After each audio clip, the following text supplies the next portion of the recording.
Hello everyone, welcome back to the channel. In this video, I will show you how to use the Microsoft Authenticator apps to scan a QR code in 2025 step by step. This is perfect for setting up to two-factor authentication or adding account security. So first, make sure you have two Microsoft Authenticator app installed on your phone. Go to Google Play Store if you are using Android, or the App Store if you are on iPhone. Search for Microsoft Authenticator and download it.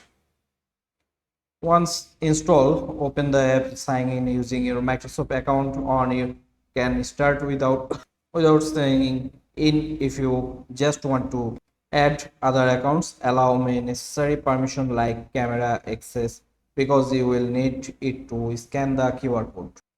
Now go to the service or websites to you want to secure, like Microsoft 365 Outlook or any app that supports Authenticator. In your account settings, look for setup two-step verification or add Authenticator apps.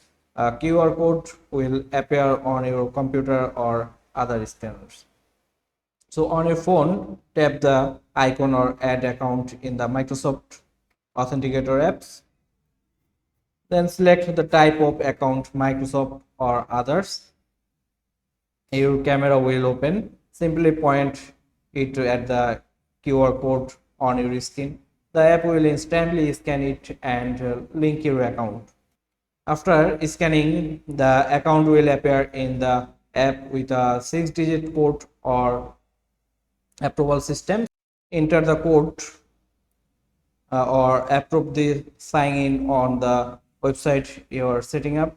That's it. Your account is now perfect, protect with the Microsoft Authenticator.